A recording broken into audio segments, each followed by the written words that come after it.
తోటకూరతో ఇలాంటి tasty recipe ఎప్పుడైనా try చేశారా? మీల్ మేకర్‌ని ఇలా ప్రిపేర్ చేస్తే ఇంట్లో అందరూ మళ్ళీ మళ్ళీ అడుగుతారు. చివరి వరకు వీడియో చూడండి. హాయ్ అందరికీ, welcome back to my channel. ఈరోజు మనం సింపుల్ ఇంగ్రీడియెంట్స్‌తో హెల్తీగా, ప్రోటీన్ రిచ్‌గా ఉండే తోటకూర మీల్ మేకర్ ఫ్రై ప్రిపేర్ చేద్దాం. ఇది రైస్‌లో, చపాతీలోకి అలాగే బాక్స్‌లో కూడా సూపర్ కాంబినేషన్. ముందుగా అయితే దీనికి కావాల్సిన ఇంగ్రీడియెంట్స్ చూద్దాం. నేను తోటకూర ఒక 100 గ్రామ్స్, 250 గ్రామ్స్ టమాటోస్, ఒక 50 గ్రామ్స్ సోయా చాంక్స్, ఒక ఉల్లిపాయ, ఒక 4 పచ్చిమిర్చి, అలాగే వెల్లుల్లిపాయలు ఒక 10 వరకు తీసుకున్నాను. ముందుగా అయితే బాయిలింగ్ వాటర్లో కొంచెం సాల్ట్ వేసి మీల్ మేకర్ని 8-10 నిమిషాల వరకు సోక్ చేయండి. ఇప్పుడు మీల్ మేకర్లో ఉన్న వాటర్ అంతా కూడా స్క్వీజ్ చేసి దాన్ని 2 ముక్కలుగా కట్ చేసుకొని పక్కకు పెట్టుకోండి.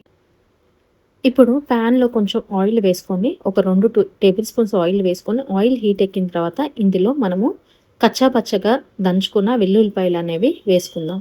అండ్ తర్వాత పొడుగా కట్ చేసుకున్న పచ్చిమిర్చి అలాగే ఆనియన్స్ కూడా వేసి ఒకసారి కలిపేసుకుందాం. కలిపేసుకున్న తర్వాత ఈ టైంలో మనము ఒక 1 టీ స్పూన్ వరకు సాల్ట్ అనేది యాడ్ చేసుకుందాం. సాల్ట్ యాడ్ చేయడం వల్ల మీకు ఆనియన్స్ అనేది తొందరగా ఉడుకుతాయి, అలాగే సాఫ్ట్గా కూడా ఉంటుంది.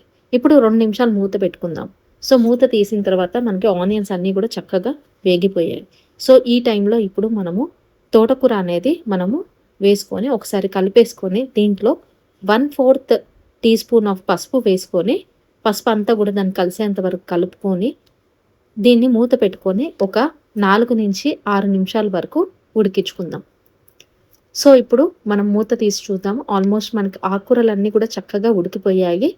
అండ్ ఇప్పుడు మనము ఒక 1 టీ స్పూన్ కారము, 1 టీ స్పూన్ ధనియాల పొడి వేసుకొని ఒకసారి అంతా కూడా బాగా కలుపుకుందాం. ఇప్పుడు మనం కట్ చేసి పెట్టుకున్న టమాటాలు కూడా యాడ్ చేద్దాం. మ్యాక్సిమం అయితే టమాటాలు వీలైతే మీకు పండు టమాటాలు అయితే ఈ కర్రీ అనేది చాలా టేస్టీగా ఉంటుంది.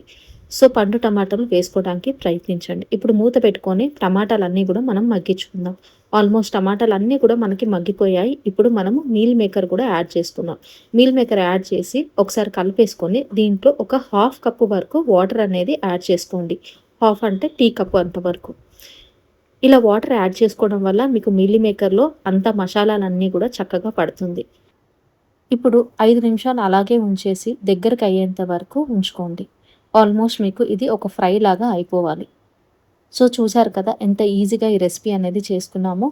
సో ఆల్మోస్ట్ మనకి కూర అంతా కూడా దగ్గరికి అయిపోయింది. అండ్ ఇప్పుడు దీన్ని మనము ఒక సర్వింగ్ బౌల్ అనేది తీసుకుందాం.